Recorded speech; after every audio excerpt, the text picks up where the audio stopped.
Bismillaahirrahmaanirrahiim. Ku soo dhawaada channelka aqoonteena oo aynu ugu talagalnay inaynu ku soo bandhigno qisooyinka iyo wax kasta oo laga faa'iideysan karo.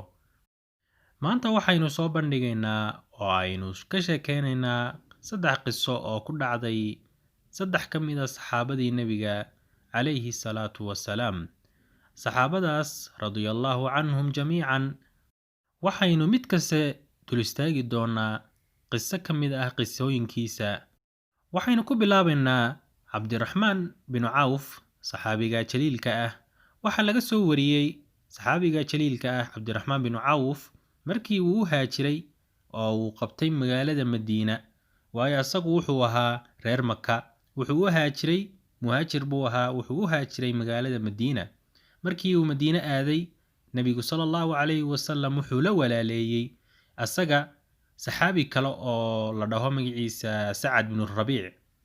Sacad bin Rabiic, saxaabiga jaliilka ah, waxa uu ahaa nin hanti badan leh oo ahaa dadkii ugu hantida badnaa ee magaalada Madiina ku noolaa. Sacad bin Rabiic intuu u yeeray Cabdiraxmaan bin Cawf ayuu u sheegay in uu uga tanaasulayo hantida uu haysto kala barkeeda, sidoo kalena xaasaskii uu qabay uu dhahay ka dooragtaa rabtid ee ku qancisa waan kuu furaya. Waa dalab cajiib ah. Waxaa laga yaabaa dad badan oo inaga mid ah inay dalabkaas ay aad u qaataan oo ay dhihi lahaayeen ii fur, laakiin Cabdiraxmaan bin Cawf han ka weyn ayaa ku jiray oo muu dhihin ii fur xaasaskaada mid ka mid ah, sidoo kalena muu dhihin lacagtaada wax iga sii. Wuxuu u bandhigay dalab cajiib ah oo dad badan ay la yaabi lahaayeen zamankan ama waqtigan noole. Wuxuu ku dhahay Cabdiraxmaan bin Cawf, saxaabigii Sacad bin Rabiic, Ilaahay ha kuu barakeeyo hantidaada iyo ehelkaaga. Aniga keliya waxaad i tustaa oo aad igu hagtaa meesha lagu kala ganacsado ee suuqa ah. Subxaan Allah. Bal ninkaas hankiisa, saxaabigaas hankiisa bal ka warama. Waxaana la sheegaa in uu noqday nin hanti badan leh. Waxaana lagu xisaabiyey in uu noqday nimanka ugu hantida badan magaalada Madiina. Ilaa la sheego in magaalada kala barkeeda uu deyma ku lahaa.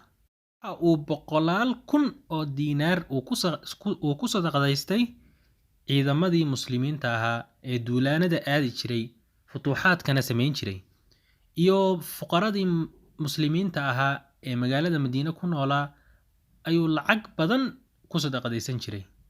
Sidoo kale wuxuu dhisay masaajid badan oo magaalada Madiina ku yaala. Taasina waxay ku tusinaysaa qofka haddii uu han leeyahay in uu qofkaasi hankiisa uu ka rumayn karo, sida saxaabiga jaliilka ahba uu ugu rumeeyey. Qisadeena labaad waxaynu ku soo qaadanaynaa sidii saxaabadu ay aad ugu faani jireen, sidoo kalena geesinimadii uu lahaa saxaabigii weynaayey Cumar bin Khadaab, sidoo kalena lagu naaneysi jiray Al-Faaruq.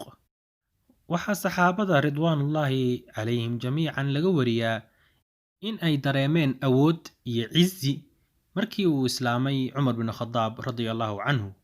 Waayo muslimiintu waxay ahaayeen qaar aan ku dhiiran in ay ku tukadaan Kacbada ilaa markii uu islaamay Cumar bin Khadaab radiyallahu canhu.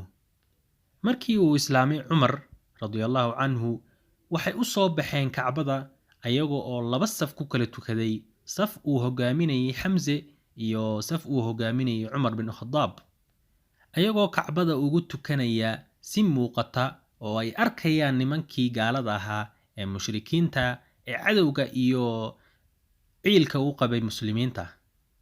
Sidoo kale geesinimadii Cumar bin Khadaab waxaa ka mid ahaa markii uu baxayay oo uu aadayay u hijroonayay magaaladii Madiina, yacni si hoose oo dhoodhoomasho ah umuu bixin. Intuu 2 ragcadood ku soo tukaday Kacbada ayuu dhinacaas istaagay gaaladii mushrikiinta asagoo u khudbadeynaya. Wuxuu ku dhahay, ninkii hooyadii ay goblantayow, iga soo daba imo oo iga soo daba kac. Waxaan kugu sugayaa meel waadi ah ama meel tog ah.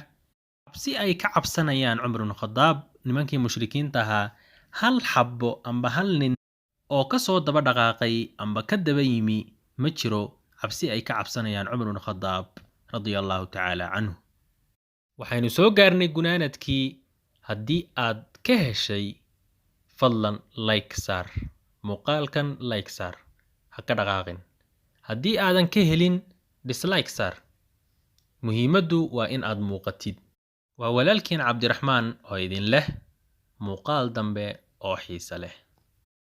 sidoo kalena nagu soo biir oo taabo bottomka cas ama bottomka guduudan ee subscribe ay ku qoran tahay si aad ula socotid muuqaalada cusub iyo xilliga la soo geliyo markiiba.